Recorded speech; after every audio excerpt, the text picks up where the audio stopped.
Öncelikle tüm Malatya'ya, Malatyalı kardeşlerime geçmiş olsun dileklerimi ifade etmek istiyorum. Milletçe tarihimizin en büyük doğal afetlerinden birini yaşadık. Pazartesi günü ülkemiz sabah 4:17, 7,7, 9 saat sonra da 7,6 şiddetinde bir depremle sarsıldı. Kahramanmaraş merkezli bu depremler maalesef 10 ilimizde çok ciddi yıkıma ve can kaybına sebep oldu. Depremin vurduğu illerimizden biri de Malatya'ydı. Dün ve önceki gün Kahramanmaraş, Hatay, Adana, Gaziantep, Osmaniye ve Kilis'i ziyaret ederek maruz kaldığımız afetin büyüklüğünü bizzat yerinde tespit etme fırsatı buldum. Bugün de önce Adıyaman'daydım. Adıyaman'dan sonra şimdi de Malatya'da sizlerle bir aradayım. Milletçe yüreklerimizde yanan ateşi tarif edecek kelime bulamıyorum. Kayıplarımızın sayısı arttıkça maalesef üzüntümüz de katlanarak artıyor. Son tespitlerimize göre hayatını kaybeden vatandaşlarımızın sayısı ülke genelinde 19.388'e, yaralı kurtarılanların sayısı 77.711'e ulaştı. Ülkemizin dört bir yanından deprem bölgesine gelen sivil toplum kuruluşlarımız ve gönüllülerimiz sahada aktif olarak çalışmaya devam ediyorlar. Ordumuz, polisimiz, jandarmamız gerek güvenlikle ilgili bir zafiyet olmaması, gerekse yardım faaliyetlerinin etkin bir şekilde yürütülmesi için olağanüstü gayret sarf ediyorlar. Şu an 10 ilimizde yurt dışından gelen ekiplerle birlikte toplam 141 bini aşkın personel bil fiil görev yapıyor. AFAD ve diğer kurumlarımız depremzedelerimizin barınma ihtiyaçlarının süratle karşılanması için çadır, konteyner, prefabrik yapıların kurulumunu gerçekleştiriyor. Kurumlarımız ve hayırseverler seyyar mutfak ve aşevleri aracılığıyla depremzedeler için yardım ekiplerimize sıcak yemek sağlıyor.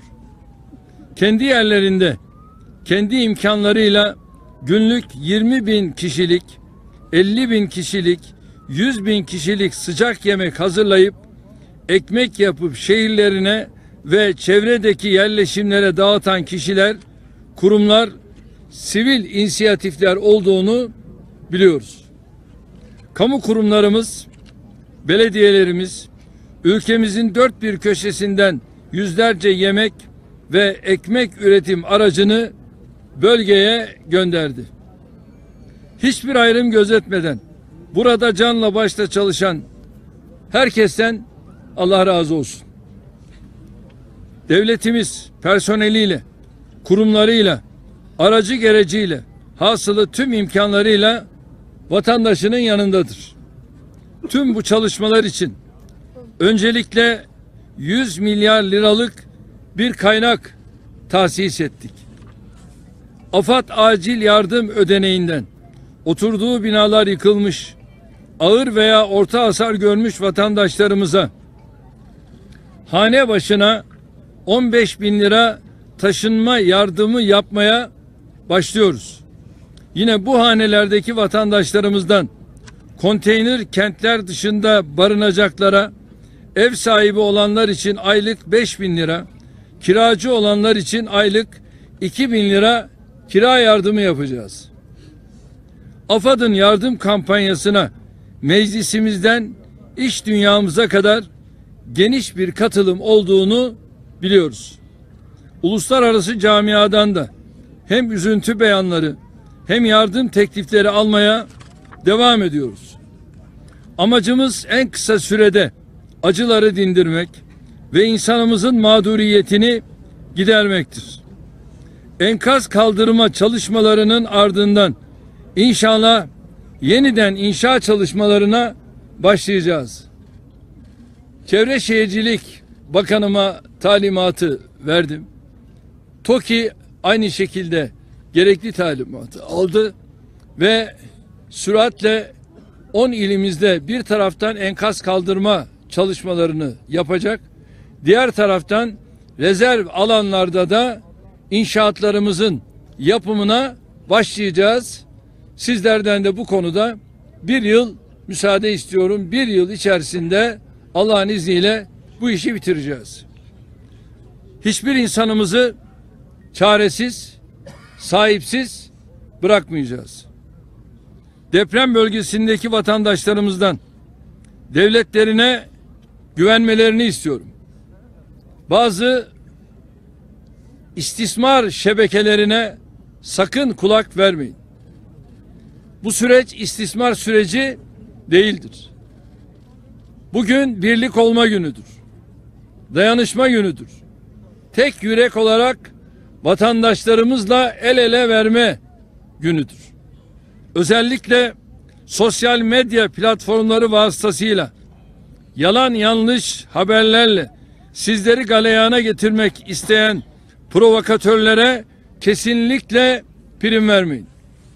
Milletimizin acısı üzerinden ister ticari, ister siyasi, ister başka amaçla istismar peşinde koşanların hepsini de maşeri vicdan kaydediyor.